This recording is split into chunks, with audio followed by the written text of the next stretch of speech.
So this is an episode that you want to watch, that you want to listen to if you want to find out what is working today to acquire new clients. How do you grow your business by pumping in new clients day after day after day with savvy marketing? That's something you want to know. Listen to this episode. Welcome to a new episode, Way More Customers. It's your host, Bilal. On today's episode, I have a really cool guest. His name is Todd Brown. Russell Brunson calls him a genius. He is the CEO of MFA Nation. He is a genius in marketing. He knows how to grab attention, so stand out and grab attention. And today he's going to be helping you guys. If you're struggling to get customers online, if you want to get way more customers, Todd Brown is the man. Welcome, Todd. Thanks for having me, man. Super excited to be here. Yeah, thanks for coming and joining the show. So, Todd, I've heard a lot about you, from people that I've interviewed, just like looking at your material online. You have a lot of books. I just want to go over currently your business, your focus, what you're focusing on right now currently, and who are you really helping out in terms of your clients. Yeah, so mainly we focus on helping folks with customer acquisition. So our whole business teaches a methodology, what we call the E5 method, for designing new customer acquisition campaigns that folks can use with paid traffic, with things like Facebook and Google and YouTube and Instagram, paid advertising to acquire new buyers day in and day out, consistently at scale. And so we do that, we've got training programs, we've got coaching programs, we've got live events, and we've got a mastermind group as well. We tend to work with entrepreneurs, with really coaches, consultants, authors, experts, agency owners that are really looking to scale. I would certainly say, up to 5 million, 8 million, 10 million. We've got some clients that are 50 million, 60 million, even $100 million plus, folks that recognize the value of marketing that brings in new customers, new clients day in and day out. Wow, awesome for sharing that. So for these clients that are, that you're working with, are, working with you and with those high figures like 50 million and 100 million or 20 million, do they need to start off with you with a smaller revenue goal, and then you move them up slowly to that revenue, or you just take on clients who just want to have a goal that they want to make 50 million in a year or something? Well, look, for your audience, for regardless of whether folks come to me or not, we tend to work with, folks that are looking to scale, folks that, my company doesn't tend to work with folks that are brand new, that are just learning about, direct response marketing or the value of funnels or things like that. I have a special place in my heart for folks like that, because I remember 20 years ago when it was me. Ironically, before I became an entrepreneur, I spent about 12, 13 years or so in the fitness industry. And so, the fitness professionals have a special place in my heart. You got to start off with a reasonable goal, right? You got to start off. It's kind of like, look, before you have a business that does 10 million, let's make you your first million. Before you make your first million, let's make your first $100,000. And so you have milestones along the way. Don't set a goal that is, far crazy out of your range. Let's set a reasonable milestone, get you there, and then we can always readjust that milestone for the next level. Right, awesome. So in terms of you and setting your milestones, some people even 100,000, maybe it's hard to put as a goal. For you as a personal goal, do you have a personal goal that within 5 years and 10 years, is that how you make your goals, within a 5-year range and a 10-year range? Is that what you do? No, I don't. I know a lot of people do, but for me, I really believe, man, life is tumultuous. Life is crazy. It moves at a crazy pace. I have no idea, man, what things are going to be like in 10 years. We could all be living on Mars or something crazy. And so I don't think that far out in terms of my goal setting. I tend to think about 3 years. I'll look at just about 3 years, and that's kind of the max for me. And then based on where I'd like to be in 3 years, I'll plan my next year. So I have kind of a vision for 3 years, and then when it comes to goal setting and planning, it's all about 1 year. And then I take those 1 year and I break it down quarterly, and then of course monthly, weekly, and everything then translates over into daily what it is that I'm focusing on. Okay, awesome. So, with the situation that we're in right now, there's not a lot of people traveling. There's not a lot of people like leaving the house. How's that affected your business? Would you say it's slowed down or it's picked up? I would say that it hasn't really impacted. I mean, look, we're fortunate. I'm fortunate in that, today my entire team is virtual, so everybody is spread out all over the United States, for us, and overseas as well. But everybody works from home, and our activities are almost exclusively online. And so this hasn't affected us. I mean, I have a lot of friends that have physical brick and mortar businesses where it certainly has affected them. But for us in our business, thank goodness it hasn't really affected us at all. Oh, wow. Okay. So, is that what you had planned? Like you wanted to have a business completely online? I would say what was a lot more important for me, and I think that this is valuable for your audience, it was more important to me that I had a successful business. Like I was really inspired to be a successful entrepreneur. And so I fell in love with the idea of being a successful entrepreneur and what that would mean for my life and for my lifestyle, for my family. I mean, I have 2 kids today, 2 teenage daughters. And I fell in love with the idea of being a successful entrepreneur. I was far less married to a particular product or a particular niche. I mean, I've had many companies. I've been in many different spaces over the last 20 years. Uh, and so for me, it was about being a successful entrepreneur. I kind of got started at the very, very, very early stages of when the world of online commerce was taking off. So I never really could fully understand what was in store. Like I don't even know if I was fully aware that you could have a 100% online business. So it didn't start off that way, but it certainly evolved into where we are. We do most of what we do is done online. Not all of it, but I would say certainly 80% of it is done online. Okay, so let's talk about that. Like how you became an entrepreneur. Was someone influenced you? How did you get the idea of like this is a good option for you? Yeah, so I mean, I was always entrepreneurial. I grew up in a house where my father was an entrepreneur, and so he had his own business, and so I always just naturally had this desire to be an entrepreneur. When I was a kid, I was selling candy in school. I'd go to the store, I'd buy candy, in these bags for $2, and then I'd sell them piece by piece for 25 cents. Until the school wouldn't allow me to do that anymore. And then when I got older, I was detailing cars, washing cars. And so I always had this entrepreneurial desire, but Were you it getting wasn't in, were you go ahead. getting this were you getting these ideas like candy selling candy like you got it from something like a friend who was doing it or like car washing and detailing was like someone else doing it and you picked it up? I don't remember, to be honest with you. I don't know. I don't remember. I don't know.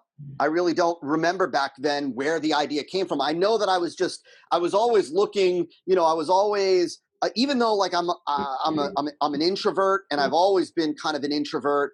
I always wanted to make money. I always wanted to figure out like a legitimate way to make money. And so from, like I saw that, kids wanted candy, and I have no idea how I ended up doing that. But it wasn't until, I believe it or not, then I went to college. I ended up finally I had to go to community school, and then before, because I never got I was a terrible student. Let me back up. Terrible student, going through all the way through high school, almost did not graduate, could not get into a single college, ended up having to go to community school.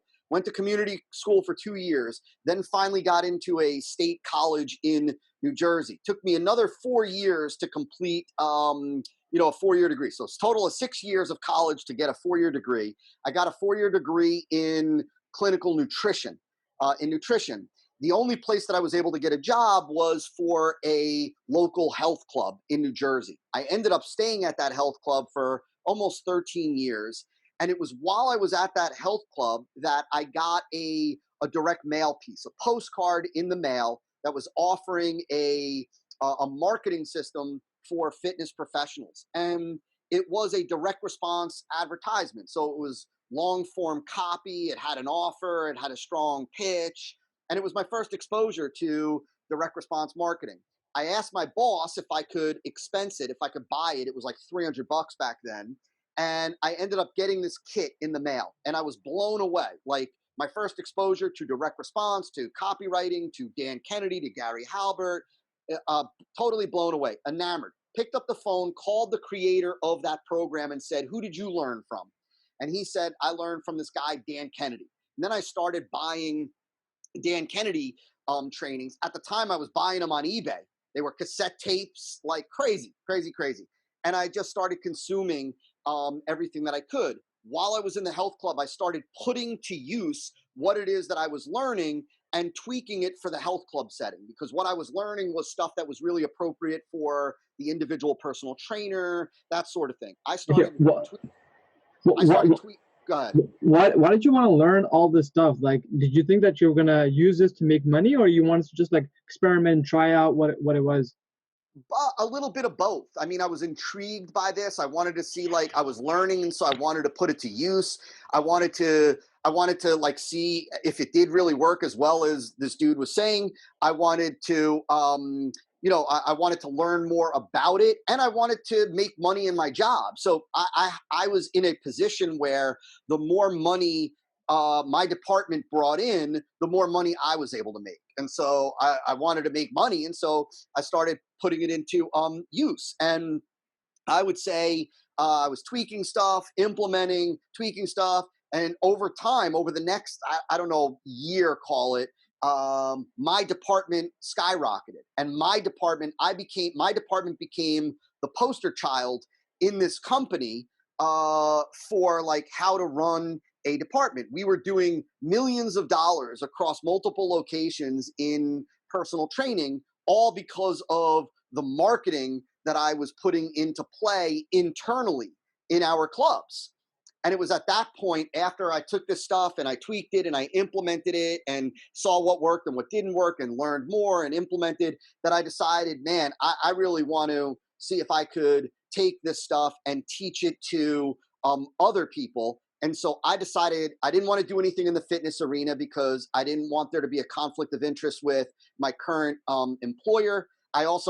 There was already a program for fitness professionals, the one that I had learned from. And so I decided to create my first information product teaching massage therapists how to market and grow their practice and attract clients. And that's how it all began. And it went from that to then after I built, was blessed to build a nice business there. And I built that business selling to massage therapists while I was still working full-time at the health club. So I was getting up early, I was staying up late, I was working on the weekends, working on this business. I knew nothing about, I didn't know anything about technology. I was learning about email. I didn't know how to put up website, like none of that stuff. Just like, lots of people. But I knew that if others could do it and others learned how to do it, I could learn how to do it. And so I then went from that. I then decided to go and start working with chiropractors and teaching them over the years how to market and sell. At that time, I decided I was going to leave my job. I was going to do my business full time at that point. My wife really wanted to move us to Florida, so we moved to Florida full time in that. And then I went from that into other niches, other businesses, and then finally I decided I'm going to start working with mainstream, with entrepreneurs, with a focus on coaches, consultants, experts, authors, speakers, agency owners, etc. And that brings us to today, man. Okay, awesome. So, you mentioned that, you were working full time, and then you had, your family, plus you were working and giving up your weekends, you're giving up, staying at late at night. So it seems like, you had a vision and you wanted to get to a destination. Is there something that you wanted to buy that you were working so hard for and trying to pay off, or what were you trying to acquire all this money for? I was just trying to get free, man, from the man, so to speak. Really, that was it. My whole dream, the whole reason why I became an entrepreneur, like my desire was really for autonomy, right? I wanted to, really, my goal, my aim, my sole driver was that I never wanted to be told what to do. I didn't want somebody to tell me when to get up, when to go to work, what to wear. I wanted to get up when I wanted, work when I wanted, work where I wanted, work with who I wanted. I wanted to call the shots. That was my driver. That was the big thing that I really wanted. The money was a secondary thing, like, because my job, finally in the end, I was making good money. There was nothing wrong with it. I just wanted the freedom, and I knew that the only way to have that freedom and have that control was as as an entrepreneur. And so that's really what drove me, man. That was really what was driving me. And it's really interesting, for what it's worth. I've told this story a couple times, but it was funny because for all the years, right? And so you're talking about 13 years that I worked for this company. Well, so in my role, I was required to wear Dockers, like beige, tan Dockers, with a button-down shirt that had the company logo on it. So that's what I was required to wear. And so every day I put on these Dockers with this button-down shirt with the company logo. And I love the company. I still talk to the owner. I'm still big fans of. I mean, I learned a tremendous amount working for them. Great entrepreneurs, all that. But I'll never forget my last day on the job. My last day, I complete my last day, and now I'm driving home. And every day when I would drive home, this is when I was still in Jersey, driving to the club, the main club, and driving home from the main club, I would pass by a tremendous lake. And so I decided this time, on my way home, I'm done now. I no longer work for this company that I've worked for 13 years. That, like, when I was, from the time I was, whatever it is, 21 to, 33 or whatever it is, I worked for this company, right? I decided to pull over. I pulled over. I pulled my vehicle up to, whatever, 15, 20 feet away from the water. I got out. I remember I left the door open for whatever reason, and I walked over to the water. And I unbuttoned the shirt. I had an undershirt on, like an undershirt underneath. I unbuttoned the shirt, took it off. I crumpled it up, and I threw it in the water, and I watched as it sank in the water. And for me, it was this weird, liberating experience, because I said to myself, I'm never going to have to wear a button-down shirt again. If I don't want, I'm going to wear what I want, when I want, where I want. And then I got in the car and I drove home. And I tell that story because, like, that was the symbol to me of freedom. I'm done. The uniform is done, right? And that's what it was about for me, man. So that's an incredible story. So it really shows that you had, like, it was so important for you, and it was very painful for you to stay in that state. Can you talk about, like, your experiences before maybe you had that influenced you to want to have freedom? Yeah, I mean, look, this is crazy. I know, I know that there are a lot of people that have these brutal backstories. I really don't. I had a great job, man. It was in terms of jobs. It was great. Like, it was a great company. I got paid. It was great. There was nothing absolutely negative that I would say about it, other than the fact that it wasn't mine, right? So I wasn't the owner, and I was limited by what it is that I can do, because everything had to go through the owner. The owners were great people, smart, but I just didn't have full control, and I had to answer to somebody. Other than that, everything was great. So there was no big struggle.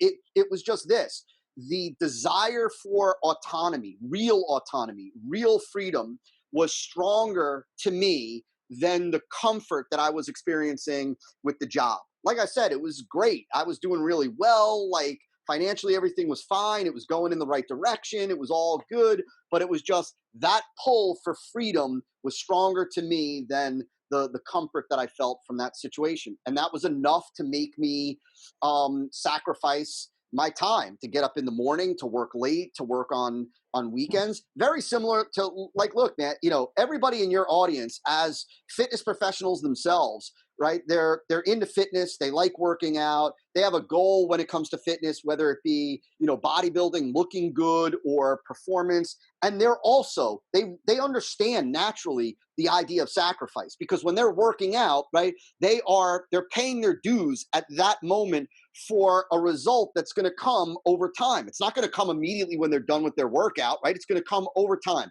as they remain consistent. And so they're willing to take the 90 minutes each day or whatever it is, 5 days a week or 6 days a week for for the outcome that they want. That's what I was willing to do for that pull of autonomy, man.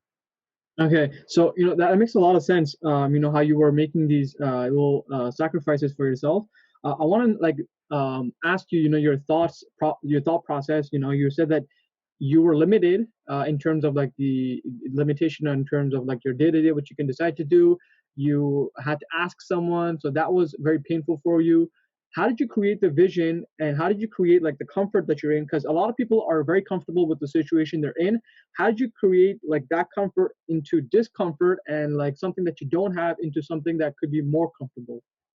Yeah. I think, look, man, I think this, I know you're asking me these questions and hoping that I have some. This goes to show you that what people say about me being a genius is likely not true at all. Look, man, I think you either want it or you don't.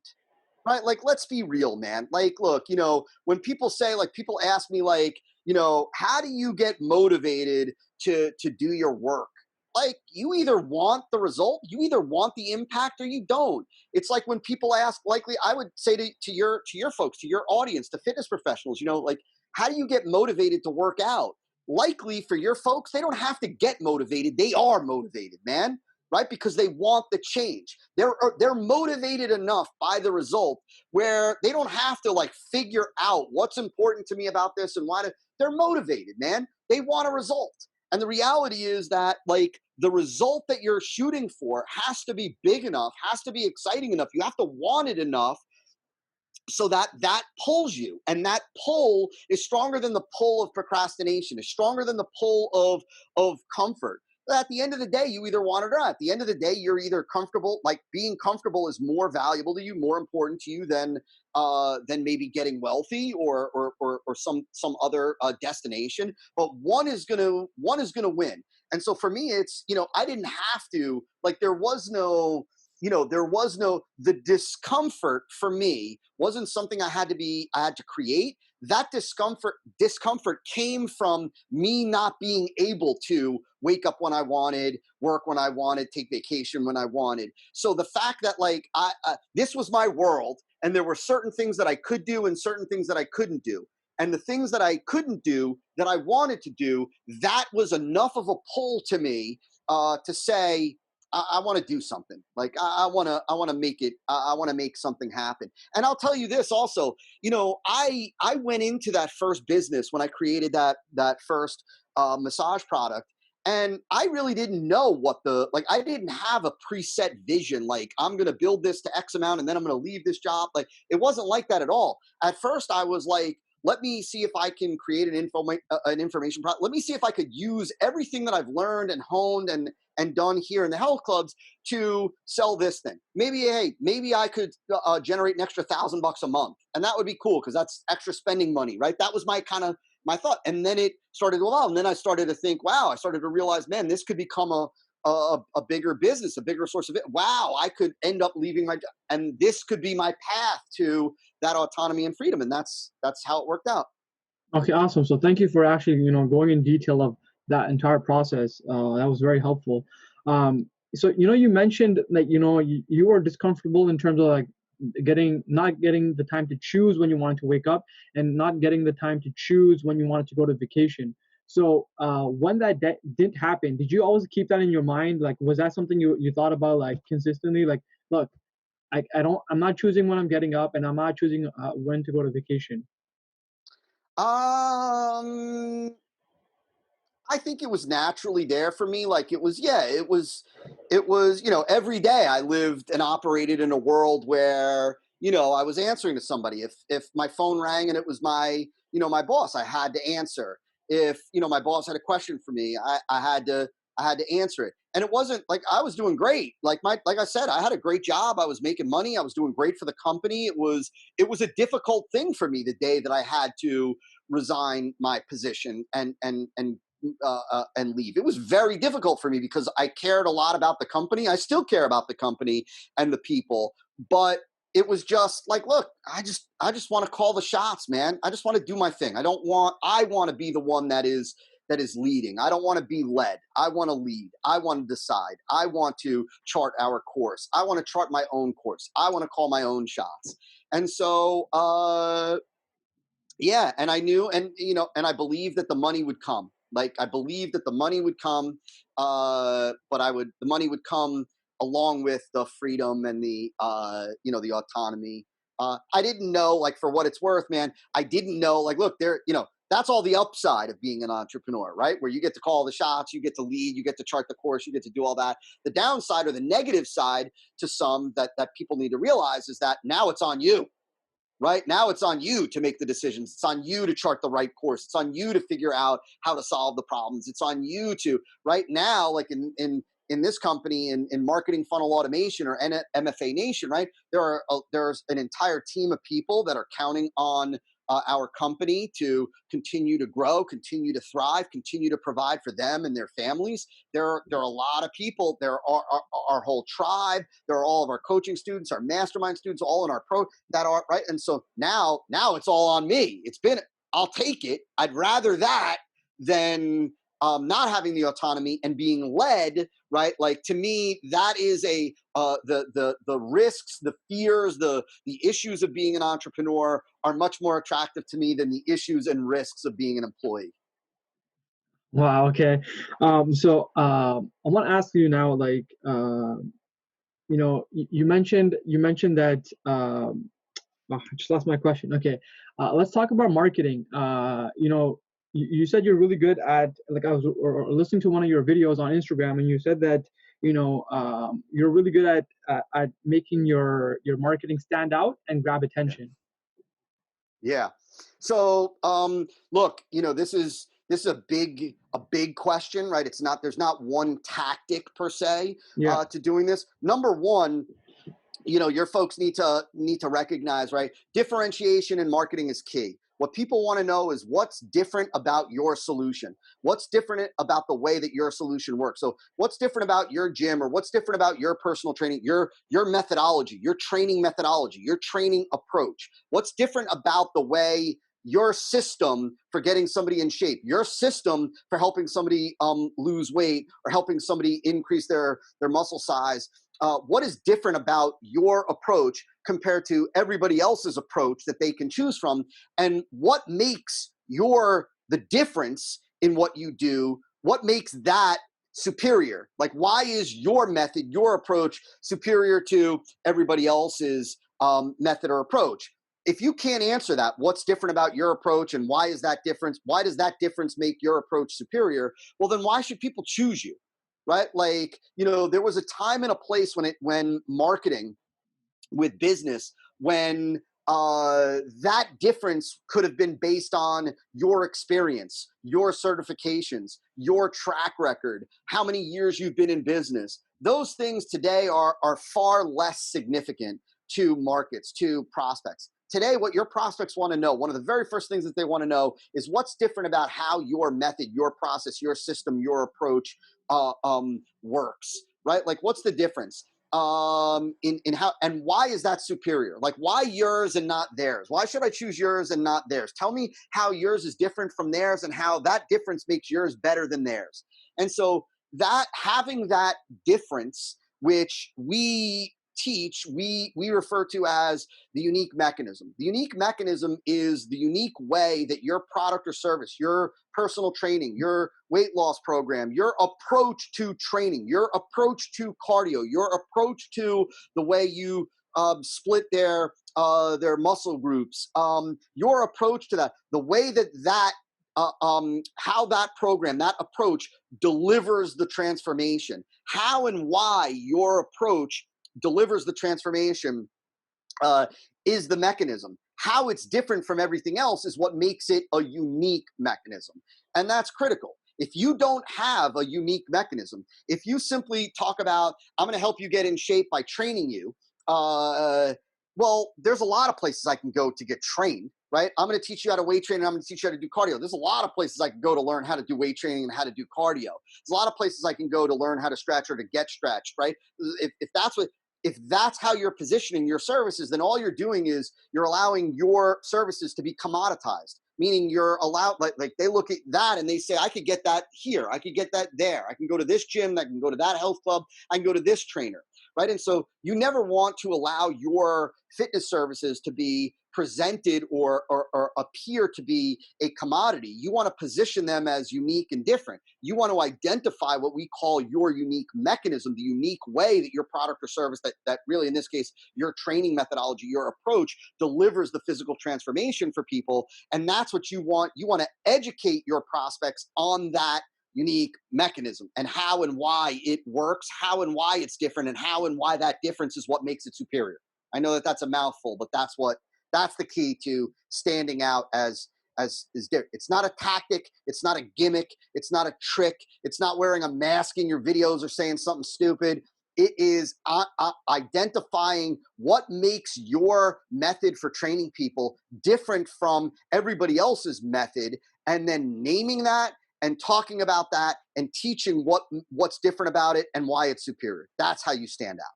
Okay, so for that method, you mentioned educate. You need to educate your audience. So would you say you need to educate them before you bring them to the offer? Yes.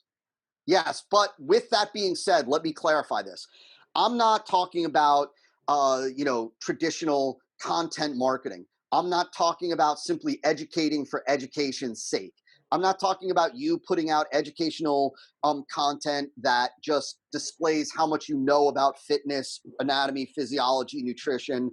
I'm not simply talking about you trying to establish yourself as an expert or authority in the fitness industry. I'm talking about you educating your prospects about your method, your mechanism, your unique mechanism, and how and why it's different, and how and why that difference is what makes it superior.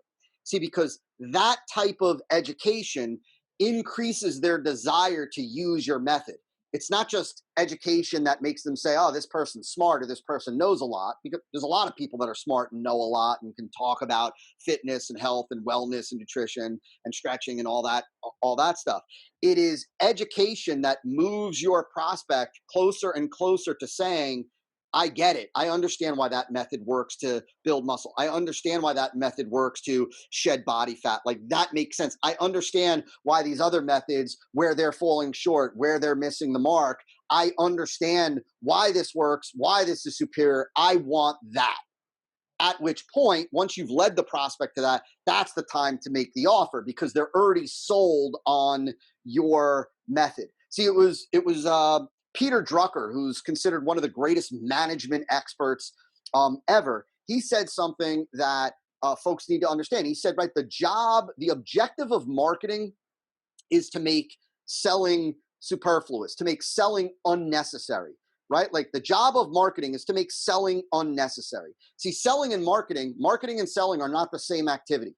Marketing and selling are two different activities with two different objectives. Selling is all about the product, the features, the advantages, the benefits, the offer, the price, right? The terms, the bonuses, all of that stuff. That's what you do. Selling is what you do when you're talking to somebody who already knows what they want, what type of product they want or service they want. And now they're just trying to learn, they're trying to compare yours to everyone else. And they want to know about your product or service, right? That's marketing is everything that you do that turns your prospects' desire for a result into demand for your product before you ever even talk about your product.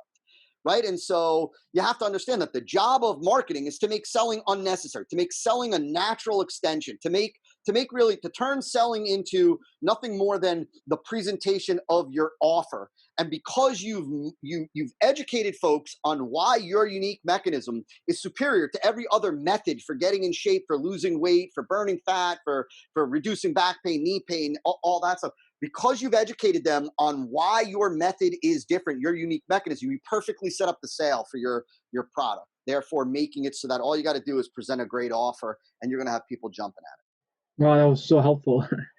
So I want to talk about, like, you said, like, before you actually make a product and before you actually try selling it, you said to do the market research first. You see, and you were talking about in your video, you were saying that, find out what's hot in the market, find out what people are excited about, and then start creating your marketing and your product. Can you talk a bit more about that, please? Yeah, I mean, look, all good marketing comes from the market. It doesn't come from you. Like what folks have to understand is that it's not about what you like. It's not about what you care about. It's not about what you find exciting or interesting or compelling. It's not about the problems that you have that you want solved. Not when you're selling a product to a marketplace, right? When you're selling a product or when you want to sell a product to a marketplace, the only thing that you have to focus on is what does that marketplace want? What do they want more of? What pains do they want less of? Right? What is the outcome, the transformation, the result that they care about? What are their thoughts? What are their feelings? What do they like? What do they dislike? What have they heard before? What haven't they heard before? What promises have been made to them? What mechanisms have they heard about or been told to them? What are the beliefs that they hold that they're coming in? The only thing that you should be thinking about, that you should be concerned about when it comes to crafting your marketing message is the audience, because every effective marketing message comes from and is based on how your audience feels, how your audience thinks, what they want, what they don't want, what is the outcome that if you could wave a magic wand for them and grant them any outcome, any result, any transformation, what is it that they would want? Not what you would want, not even what you would want for them, not even what you think they should want, but what they want. And so everything begins by studying the marketplace, by studying your prospects, by understanding who the competitors are, because you want to know what have they said already to your prospects. From there, you design your product. You don't start with the product and then figure out how to sell it to somebody who's going to buy it and how do I sell it to them. You start with the market. Become a student of markets, not a student of products. Don't fall in love with your product, fall in love with the audience, fall in love with the market, right? And that's why, like, look, even for right now, as we're recording this, there are, we're still somewhat, we're still on lockdown somewhat, there's social distancing, all that. Health clubs are just starting to reopen. When, there are some health clubs, for example, that are, they've fallen in love with their product, meaning they are just the only business that they're gonna run is they're gonna run a health club that people come to, and that's it, right? Like you want to be a part of this club. You want to be a member here. You got to come to the club, and they've fallen in love with that health club experience. There are other health club owners that they've fallen in love with their audience, the people that want to get in shape, the people that want to lose weight, the people that want to build muscle. They have fallen in love with those people, right? And what they want. And so therefore, they're willing to adapt their business model. They're willing to adapt what it is that they deliver. These people, there are more people that are doing more online training. They're doing more virtual coaching, virtual personal training, virtual nutrition guidance, right? Why? Because they fell in love with the audience. They fell in love with the people that they're serving. Whereas the other gym owner who's saying, it's my physical gym, you come in and that's it. They've fallen in love with their product. And that's a mistake, because markets change. And you're here to serve the market, not serve your own desires. Wow, that was so much valuable information. Um, I want to ask, you've given so many helpful tips about like market research. Like, how do you find these answers? How do you find these questions to do the market research?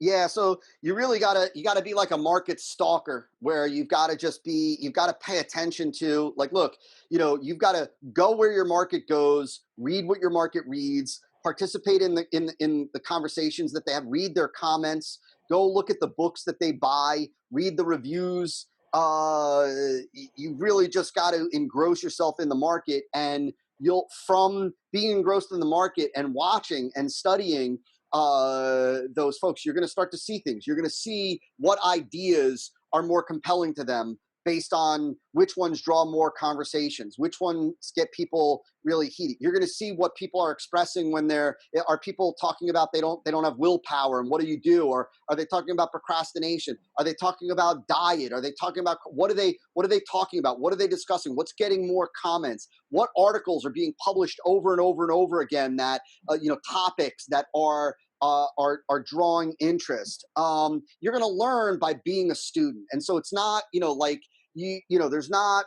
there are different websites that you could go to and whatnot. But the reality is you just got to be a student of the market, and you got to pay attention to what's being said, what they're saying, what's being said to them, what they're responding to, what they like, that sort of thing. Okay, so that makes sense. Like you said, like get all the information from the market itself and then use that in your marketing messaging instead of you thinking what they want.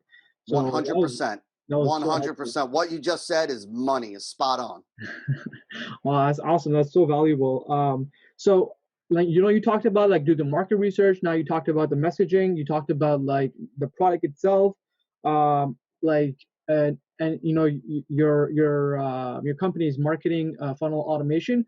How do you take all of that now and how do you put it into a funnel? And why would you put it into a funnel? So I know that I'm not sure if I could answer. I mean, how you put it into a funnel. There are great companies like ClickFunnels, good buddy. Russell Brunson is a good buddy of mine.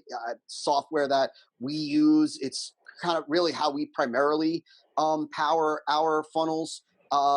It's very simple today. It's never been easier today, to be honest with you, to put up marketing funnels. When I first started, there was no ClickFunnels. There were no content management applications. Every page was coded. Well, today you don't need to code anything. There is no coding. You're not touching that. And so you would use a tool like ClickFunnels to set your stuff up. And there's video, like we don't even need to get into how to do it because it's you watch some videos and you're going to see how to do it. But the reason why you would want to have a funnel, the way to think about it is this. Look, a funnel is really nothing more than a marketing message that moves a prospect to pay you for your product or your service, right? It's the way that today we deliver a marketing message for acquiring new buyers, new gym members, new personal training clients. That is how we do it. And so, the days of look, just having a home page on a website, just having a website, just having a listing on Google, like those days are long gone, right? Like that's not, you want to make money, you want to make big money, you want to grow your business, your fitness business, you want to grow it big, you want to grow it fast.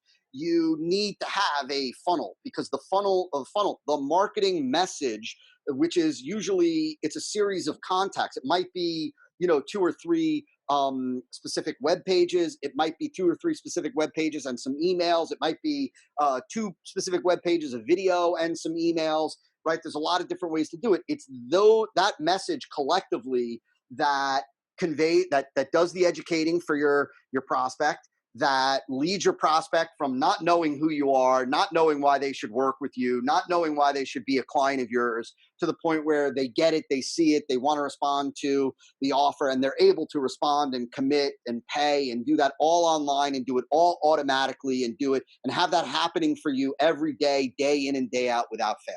That's why you want to have a funnel. Okay, awesome. So how did you get started with funnels? Like, did you have a website before and what were some of the issues? And then you said, hey, like, this is it. I'm going to go with funnels. So really to me, like I said, a funnel is nothing more than just, I was always doing funnels. I was doing, funnels before they were called funnels. And so, right, like a funnel is a term for marketing pages, right? A series of marketing pages in the right order, right? I was always doing that, as really was from the time that I first started. As really for a large extent was guys like Russell and whatnot. And then the word funnel kind of became a hot button word and was used more and more. But the reality is that I was always really doing like when I started. Remember, my first exposure to marketing was direct response. And so I never I never started with just a home page. I started with just a sales page, right? And then I had an opt-in page or a squeeze page and a sales page, and then an order form, and then a thank you page. And I said, off of the squeeze page, let's do follow-up emails. That was a funnel.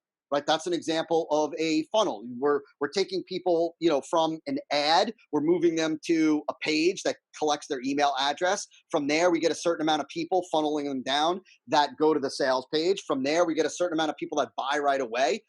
Another percentage that don't buy, we follow up with them in emails, right, moving them over, and that's a funnel. And so I was kind of really always doing that from the beginning. It's just that over time they've gotten more sophisticated. The technology in terms of what we could do, what we can do today, has changed, right? So years ago when I first started, there were no one-click upsells or downsells. So the ability to bring somebody to an upsell page after an order form, right, to add on an additional service, to add on an additional product, where they didn't have to re-enter their credit card and they only have to click a button. Like that didn't exist when I first got started. And so that technology changed the way we are able to do campaigns. We used to like upselling, downselling, and cross-selling and bump. All those things were much more difficult to do back then. So today, technology has made it so much simpler with a tool like ClickFunnels, as an example. There are others for sure, but ClickFunnels is great. That just have allowed us to evolve. Okay, I remember my question that I wanted to ask you before. So, when you were starting out and you were working, you were very comfortable with your job, you were making enough money, and then when you started like working on this business online, did you get a lot of support from people around you and your family? Did they cheer you on and say, "Hey, continue doing this"? No, that's a great question. I really didn't talk to many people about it, and so my wife was the only one that really knew about it, and she was supportive. She wasn't cheering me on per se, but she wasn't detracting from my desire to do it. I think she always knew that I was, like a motivated, dude. Like prior, like I was a competitive a bodybuilder at one point when my wife knew me, and so she always knew like when I set my mind to something, I was doing it, and so she knew that this was another example of me like, and so she was she was cool with me, but I never really talked to a lot of it. Like I didn't. Even to this day, I tend to be a little bit more of a private person, and so um, I didn't share it with many people at all. I only started sharing it until after it was working. When I was like, "Hey, man, I got this thing going on," and people were like, "Wow, that's crazy." So I didn't have a whole lot of people cheering me on. I didn't also have a whole lot of people, if anybody, detracting, taking away. And I didn't need any kind of outside reinforcement or motivation. I knew I wanted that autonomy. I wanted that freedom. I wanted my own gig, and that was enough for me. Okay, awesome. There's a post that I read on your Instagram. It said that if you can dream it, you can do it. Yeah, I Yeah. believe it. I do. I believe it, man. I mean, I think there are certain limitations, of course. Like I'm never going to be an NBA player. I'm almost 50. I'm 5'5". But I believe that. I believe it. I think a lot of people, man, and I bring nothing special to the table, man. I was a terrible student. I'm not that smart, man. Like I bombed on my, the SATs or whatever. I bring nothing special to the table. I think that I think too many people really, they think their perspective of what it takes to become a wildly successful entrepreneur or really wealthy, I think they think that it's something that it's really not. And so I truly believe that, man, if you want it, you just have to decide you're going to go for it. Everything, with the exception of like, look, we're not talking about singing, which is a talent. We're not talking about, right, like having some physical attribute, like being 7 feet tall to play in the NBA. We're talking about like, as a business owner for sure. Everything is a learnable skill, man. So if other people have done it before you, of all different nationalities, races, heights, ethnicities, genders, man, there's no reason why you can't. Okay, awesome, cool. So I want to talk about like Tim right now, Tim Lyons. So I had him on the show 2 days ago, and he was telling me that he did like a 1 day coaching with you, and he paid like over like 10 grand, and you really helped him out. And then after doing that, like that coaching, like it really helped improve his business. Yeah. So so Tim's a great dude, man. I really, I value that guy. I probably owe him a phone call. Great guy, example of, of a great entrepreneur, of a smart dude, of a savvy marketer. It's clients like that that make me look good. And so rather than me making him look good, really, he makes guys like that, and I got a lot of clients like that, man. I think that, there's just something too, like there are guys like Tim, and I won't even name, other folks, but that, they're action takers, man. When they're action takers, and this, you got to be an action taker. You got to, like too many people are constantly consuming. They're in perpetual consumption mode. They're consuming information, more information, more information. Here's the reality. The reality is that the value is only extracted when you take action on what you learn. If you don't take action on what you learn, you wasted your time. That's really it, right? You're not learning just for learning's sake. You're learning because you want to change your behavior. you want to change in action. And guys like Tim and our other clients are action takers. They're people when they hear an idea, like when they hear a tactic, a strategy, a method, a process that's working, that's effective, they take action on it. And when you take action on stuff that's working, you end up getting results. And so that's really it. Okay, so from people who are actually like afraid of even spending like $1,000 a month, or they're even afraid to spend like 10 grand in the entire year on their business to grow, um, do you really think that like just one day with coaching, obviously you've done it before, but I'm just trying to make it realistic. One day of coaching that you do, and it could be just a couple of hours, is it going to make really that much of a difference compared to someone who's spending time on their own learning, and then compared to like 1 year or like one day with you with that coaching session? Well, so the answer is, well, I can only speak for me. I can't speak for coaching with other people. Certainly for me, I can assure you that if you're an action taker and you were chosen to come in and spend the day with me in West Palm Beach, and today it's going to cost you more than, it's more than a $10,000 investment today. Yeah, you're going to get massive value. Whether that's right for everybody, whether everybody should be, investing $15,000, let's say, to come in for the day into West Palm Beach, that's a different question, right? The answer to that question is without a doubt, no, right? That not everybody should be doing that. Not everybody should be thinking about that. The bigger issue, the bigger question, right? And there, we've got students that come in and go through our coaching program, and so it's an 8-week program, focused on their front end campaign. The bigger issue is this. The bigger issue is that, like, look, you're going to pay one way or another, right? The reality is this: you're either going to pay in terms of time, right? So if can you learn the stuff that, can you learn what it is that I know? Of course you can. Got to remember, right, that I've been doing this for just about 2 decades. And so it's taken me a long time to learn and glean lessons, but you certainly can. Maybe you learn enough to make, to get to the $1 million a year mark or the $500,000 a year mark. Maybe it takes you a year to do that. You certainly, like, look, it's going to cost you in terms of time, right? To me, our most precious asset is our time, right? And so, but you may make mistakes, you may waste some money, you may have to spend, hours learning, right? That's a choice. I don't think that there's anything, like, if somebody's okay with that, then I think, yeah, they can certainly learn it and they can certainly develop the skills. I've spent a tremendous amount of money and a tremendous amount of time on all different types of education. I'm a big believer in education, so you certainly can do that. But the right coach, the right guide, somebody who's been there, done that, and done it over and over and over and over and over and over, for years, can certainly shortcut the process, right? And so, like, look, if there's somebody else out there that wants to do, if there's somebody else out there that's already done for thousands of others what it is that you want to accomplish, I think for me, it's worth it to pay for that because it's a shortcut, because you've got somebody that can help you avoid the pitfalls. But it's not mandatory. Like, certainly not mandatory. Not Right, everybody, certainly not mandatory.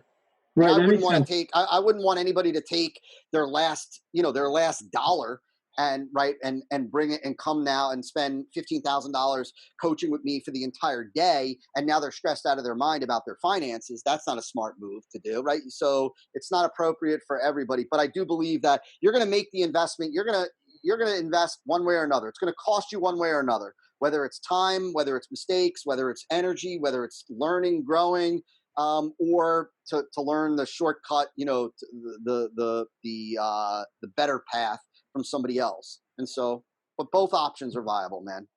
So that makes sense. So, I feel like someone who wants to make an investment like that, there's going to be a lot of fear of losing money. So, Yep. how do you like take that away and like make it sense for someone who's actually wanting to have success? So some people, maybe for them, $15,000 is like a small amount to what they could actually earn in a year, right? Like they spend Yeah. 15,000, but they'll be able to make 100,000, right? So, Yeah. how do you take away the fear of losing that money? I don't know if you take away the fear as much as you just redirect what you're focusing on. I mean, look, every investment, look, every investment has risk, like whether you're investing in real estate or you're investing in equities or you're investing in a coach or guide or whatever, every investment, has risk. I think that it depends on what, you can either focus on the downside or you could focus on the upside. There are people that say like, well, what if I spend, or what if I invest, X amount of dollars on something and it doesn't work? I would say, well, what if you invest X amount of dollars on something and it does work? That's like, you can choose to focus on the downside or you can choose to focus, on the upside. It's also, I think, like, look, when it comes to investing in something like coaching, and I don't want this to sound like a commercial or anything like that. But like, look, there is a limit to the downside. There's an unlimited upside. So whether you're spending $15,000 on a day with me in West Palm Beach, or you're spending $8,000 on a coaching program, or you're spending $2,000 on a self-study course, right? Let's call it $2,000 on a self-study course. So you're spending $2,000. Well, the downside is limited to $2,000. Absolutely worst case scenario from a dollars and cents perspective, you're down $2,000. That's if you get zero benefit, zero upside, zero payoff, right? All that. But right, well, now what if it does work? What if it does everything that I say it'll do? What if you do start to get new clients every day, day in and day out, at a higher price point on autopilot, right? And what if it does that for the next 6 weeks for you without fail? What does that produce for you? So that's the upside. Now you have to weigh what is, right, like, can you, like, what's more exciting to you, or what's more of a draw to you? For me, I was always a believer in, like, let me look at the upside, right? Let me look at the upside. Absolute worst case scenario, this is a dud. I don't believe it's going to be. I did my due diligence. I did my research. I understand who this person is, or what their experience is, or their track record. I've spoken to people that have worked with them before, right? Like, I've done my due diligence. Here's what I'm risking, and the upside is infinite. That's how you got to think about it. It's all in how you think about it, man. Wow, that was so awesome. So now, like, you've been sharing a lot of incredible information. I want to ask you, like, if you had to name your like top 3 books that you've read that really influenced you in your business, what would they be? In my business, well, so number one is the Bible, for sure, for me. Number two, in my business, I would say Breakthrough Advertising by Eugene Schwartz is the best marketing book ever published, hands down, bar none. It's now published by my buddy Brian Kurtz. Any serious direct response expert should, or direct response marketer, entrepreneur should read that. What is, I think I would say, man, it's tough because you can see back here, but I'm going to say Goals by Brian Tracy. It just helped me to really understand, like, that don't think about what you want to accomplish with any kind of constraints. Be willing to dream big, be willing to think big. Like, don't start with, I can only do this, I can only do that. Like, be willing to think big, dream big as it relates to your planning. And so those are the 3 books. Okay, great. So, and if you had to name like the top 3 softwares that you've used that really helped you in your business, or softwares or tools, what comes to mind? I would say Infusionsoft, which is our CRM and how we send emails. I would say ClickFunnels for all of our funnel setup and campaigns. And I would say, let me see here. Up to this point, I would say Wicked Reports, which is how we track our marketing, tracking and reporting Wicked Reports. So Infusionsoft, ClickFunnels, Wicked Reports. Okay, awesome. You could do some serious damage from a marketing perspective with those 3. Okay, awesome. Well, it's nice that like when I asked you the question, you took you said Infusionsoft, ClickFunnels really fast, because like for you, like those are the top 2, and then you thought about the third one. You had to really think about it. So it really shows that you're really confident about Infusionsoft and ClickFunnels, and like if you just had that itself, like that was enough, and then you just had to think about the third one. So Yeah. that shows like, how much confidence you have in those, programs. If somebody was just getting started, they could get away with just ClickFunnels, and you wouldn't even need Infusionsoft. I've used Infusionsoft for, I don't even know how many years now, 15 years, 13 years, something like that. I was using that long before ClickFunnels. But if you were just starting out, you could use ClickFunnels to do everything, really. And so, Okay, awesome. And now I want to ask you, like, people that have influenced you in your life and in your business. If you had to name like the top three people who are, uh, you know, who are famous or not famous, who are influential in marketing, who would they be? so that's easy for me. So number one is Mark Ford. Mark Ford, he's published. He's got 8 or 9 books published. Most of them are published under Michael Masterson.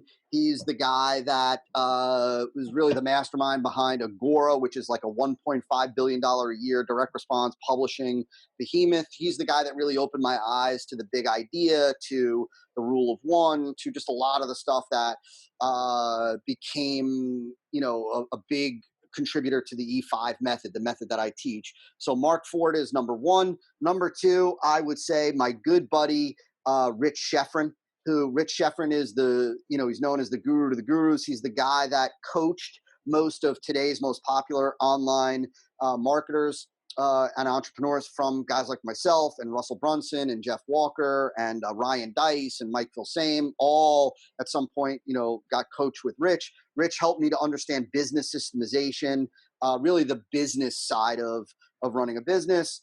And number three, I would probably have to say the late, great Clayton Makepeace, who unfortunately recently passed away, but one of the greatest copywriters ever to live.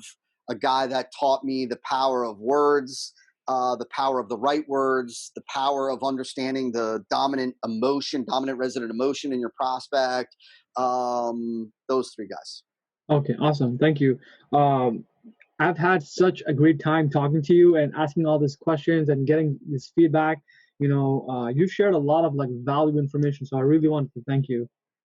My pleasure, man. My pleasure. So if someone wanted to reach out and like just reach out to you or wanted to work out with you, what would be the best way and how can they do that?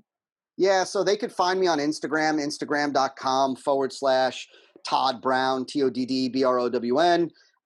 They could also just go to toddbrown.me, TODDBROWN.me, or they could go from learn from Todd, learnfromtodd.com. Those are the best ways. They could start to see some of the stuff that we put out, more education. Those are the best ways. Okay, great. I want to go over like one thing that you were talking about in your videos on Instagram. You had a clip where you were showing an ad that Robert Allen did, and he did a challenge about like if you send him to any city in the world and within 72 hours, he can buy real estate without his money. Yeah. Uh, and you going over that and explaining that, like the amount of detail you go and actually cover and learn and study that, like how are you able to like find stuff like that, and how are you able to learn from stuff like that?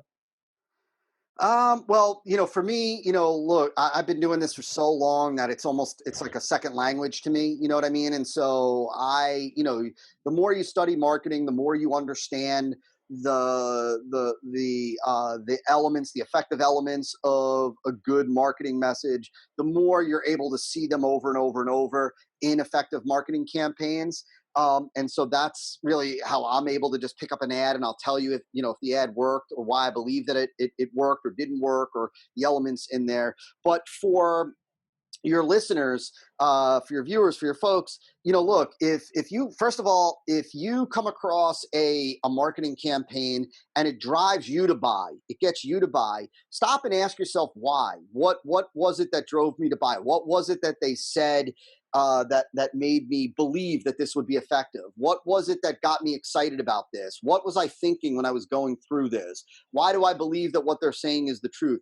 those questions are going to help you start to go through the marketing with a different lens. That lens is more as a marketer trying to learn from their marketing and what was it about their marketing that moved you to act. And the third thing that I would say is that, like, look, if you see a marketing campaign that somebody is paying for traffic, somebody's buying ads and they're using ads to send people into those marketing campaigns, and they're doing that over and over and over, odds are they're making money from that. And so that should tell you that that is a campaign that is working. Go through that campaign and ask yourself the same questions. What is it that's exciting about this? What is it that's different about this, right? What are the benefits that they're presenting? What are the promises?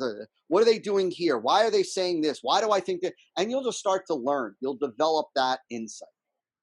Okay, great. Awesome. So I remember like you telling me in the beginning of the interview, you can ask anything and you'll be happy to answer. So I felt like you've done that so far. And so here is your final question that you're going to ask me some bizarre.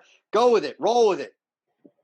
Yeah. So like, I wanted to just say thank you for everything that, you've been sharing all your secrets. And I like to do this at the end. This is my final question, and I'm really happy to share this with my audience and with you.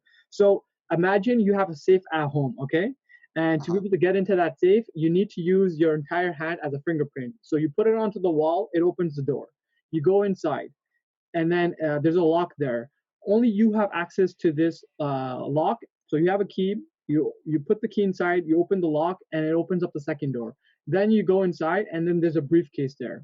This briefcase has a combination. Only you have access to this combination.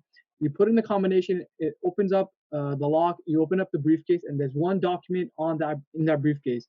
So if one day you were not here on this planet, on this earth, but you had to give some tips, some strategies to your family, to people around you that you cared about, or just people that you can leave behind, like a map, a guide for them to help them, grow their business, live a better life with their online business, what would you write on that document so that they could have success in their life? Oof, that's a great question, man. Wow, you really you went the distance with that one. That's what I would say on that document. Awesome. So thank you for sharing, all those secrets and tips on that document. It will be available for everyone who's going to listen in. So yeah, like I said, you've given so much helpful tips. So I should really want to thank you. All the links that you've mentioned, I'll be happy to include them at the bottom of the show. So once again, thank you for coming on the show and giving that much value. My pleasure. Thank you so much for having me. I hope that it was valuable for everybody, and I'm sure we'll do it again at some point. Awesome. So that's it, guys. That's the end of the episode. Way more customers, and talk to you guys on the next one.